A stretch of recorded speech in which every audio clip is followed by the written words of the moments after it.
RRB NTPC 2021 का question है, यदि पहली संख्या का 25% दूसरी संख्या के 50% का 3 गुना है तो पहली संख्या और दूसरी संख्या का अनुपात कितना होगा। देखिए एग्जाम में इस तरीके के क्वेश्चन भी पूछे आते हैं।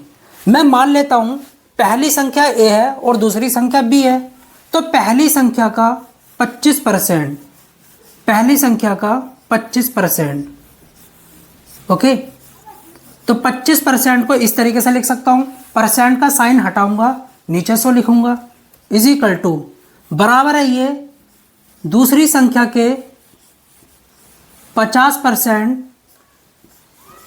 और उसके 3 गुने के बराबर।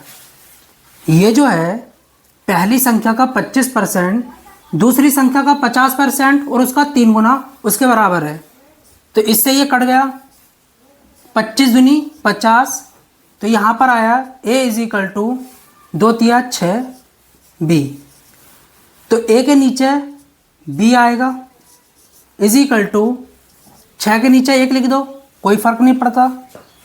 इसको अनुपात बना लो तो a अनुपाते b बराबर होगा किसके, 6 अनुपाते 1 के। ऑप्शन बी आपका बिल्कुल करेक्ट जाता है। आरआरबी जेईई 2019 का क्वेश्चन है, एक बेलन की ऊंचाई, देखिए एक बेलन दे रखा है आपको, ये बेलन है इस तरीके का,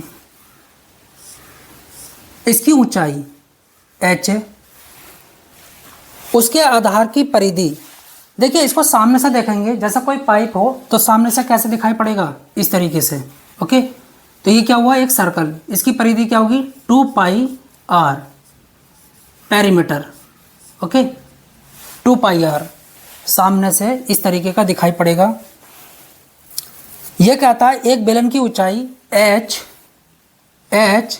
बराबर है किसके, 2 पाई r के, जो आधार की परिधि है, ओके ये, तो उसके वक्र पृष्ठ का क्षेत्रफल h के पदों में ज्ञात कीजिए। देखिए अच्छा ये बतलाओ बेलन का कर्व्ड सरफेस एरिया क्या होता है, इसका जो एरिया होता है वो होता है 2 पाई r h, ओके।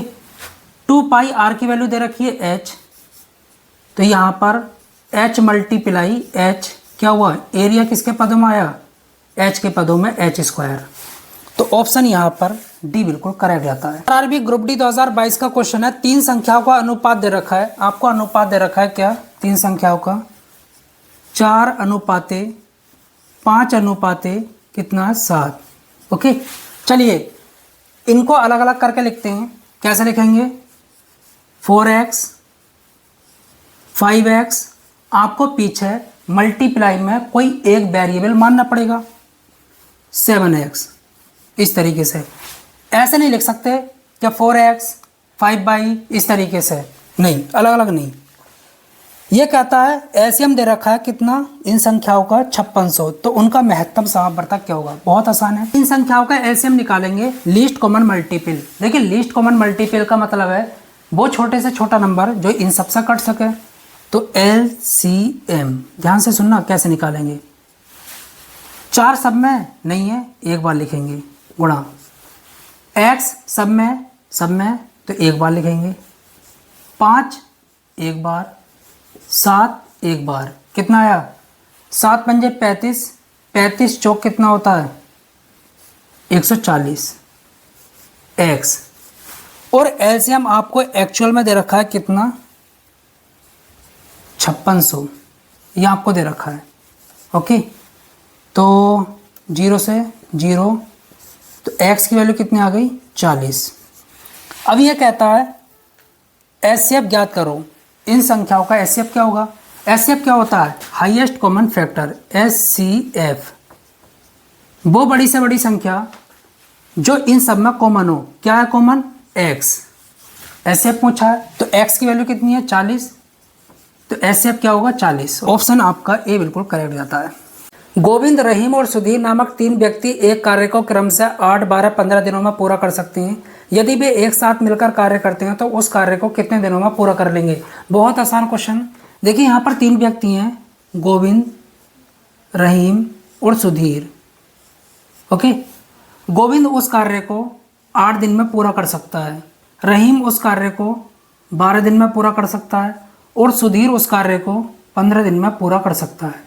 अब यहाँ पर ये देखेंगे टोटल वर्क है कितना, कुल कार्य, जो भी आपको दिनों की संख्या दे रखी है इनका एलसीएम निकालो। 8, 12, 15 का एलसीएम क्या होता है 120। जो ये एलसीएम होता है इसी को कहते हैं हम टोटल वर्क। ओके, अब यहाँ पर ये देखेंगे गोविंद एक दिन में कितने यूनिट कार्य कर रहा है। गोविंद की इफिशियंसी 120 को 8 से डिवाइड करो, 15 अट्ठे 120, तो गोविंद एक दिन में 15 यूनिट कार्य कर रहा है। ऐसे ही रहीम की इफिशियंसी देखेंगे, 120 को 12 से डिवाइड करो तो रहीम एक दिन में 10 यूनिट कार्य कर रहा है। सुधीर की इफिशियंसी देखेंगे, 120 को 15 से डिवाइड करोगे तो 8, तो सुधीर एक दिन में 8 यूनिट कार्य कर रहा है। तीनों मिलकर एक दिन में कितने यूनिट कार्य करेंगे, गोविंद, रहीम और सुधीर तीनों मिलकर एक दिन में 15 और 10 25 और 8 33। ओके, अब ये कहता है तीनों मिलकर उस कार्य को कितने दिन में निपटा देंगे। टोटल काम कितना है 120, 120 को 33 से डिवाइड करो। ओके, तो समय निकल कर आ जाएगा टाइम। ओके, किससे होगा 3 से, 11 और 3 चौक 12, 40/11। ओके, तो कितना समय लगेगा 40/11। किस फॉर्मूले का यूज़ किया है, total work is equal to efficiency multiply time. Total work कितना है 120, तीनों की इफिशियंसी क्या है एक दिन की 33, तो 120 को 33 से डिवाइड किया तो टोटल वर्क निकल कर आ गया। ऑप्शन आपका यहाँ पर बी बिल्कुल करेक्ट जाता है। देखिए यहाँ पर आपको स्क्वायर रूट निकालना है, बहुत आसान है। आपको कितना भी बड़ा नंबर देता है आप सेकंड्स में निकाल सकते हैं। स्क्वायर रूट निकालने के लिए आपको क्या करना होगा, अंत के 2 अंक पकड़ने होंगे। कितने, 2। ये देखना होगा किसका स्क्वायर करने पर अंत में 4 आता है। अगर मैं 2 का स्क्वायर करता हूँ तो अंत में 4 आता है, 8 का स्क्वायर करता हूँ तो अंत में 4 आता है। ये तो कंफर्म है, इसका स्क्वायर रूट निकालने पर अंत में या तो 2 मिलेगा या फिर 8 मिलेगा। अब क्या करेंगे, अब आपका क्या बचा 1428। किसका स्क्वायर करें कि 1428 आ जाए या फिर इससे कम पर ज़्यादा ना हो। अगर मैं 37 का स्क्वायर करता हूँ ओके तो कितना होता है 1369। ओके, और मैं 38 का स्क्वायर करता हूँ तो कितना आता है 1444। तो ये तो ज़्यादा है, इसको तो लेंगे नहीं, तो यहाँ पर लिखेंगे 37 या तो इसका स्क्वायर रूट 372 होगा या फिर 378। ओके, और 2 तो होंगे नहीं, फिर कौन सा सही है।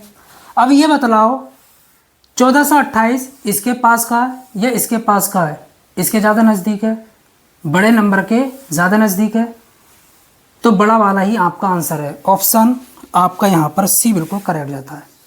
अगर इसके करीब होता तो ये आंसर होता। तो अब देखिए यहाँ पर जो है आपको भिन्न के रूप में लिखना आपको दे रखा है 2.6666 इस तरीके से। ओके, प्लस आगे 2.777 ...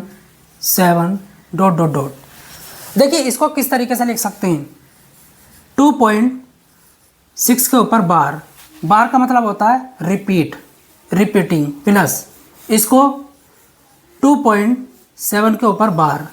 इसको कैसे लिख सकते हैं, ध्यान से सुनना, 2 और 2 कितना हो गया 4, इसको तो हटाओ, बचा क्या 0.6 के ऊपर बार प्लस 0.7 के ऊपर बार, 4 प्लस इसको कैसे लिखेंगे 6 अपॉन पॉइंट के बाद अगर एक अंक के ऊपर बार है तो नीचे 1 9 प्लस 7/9।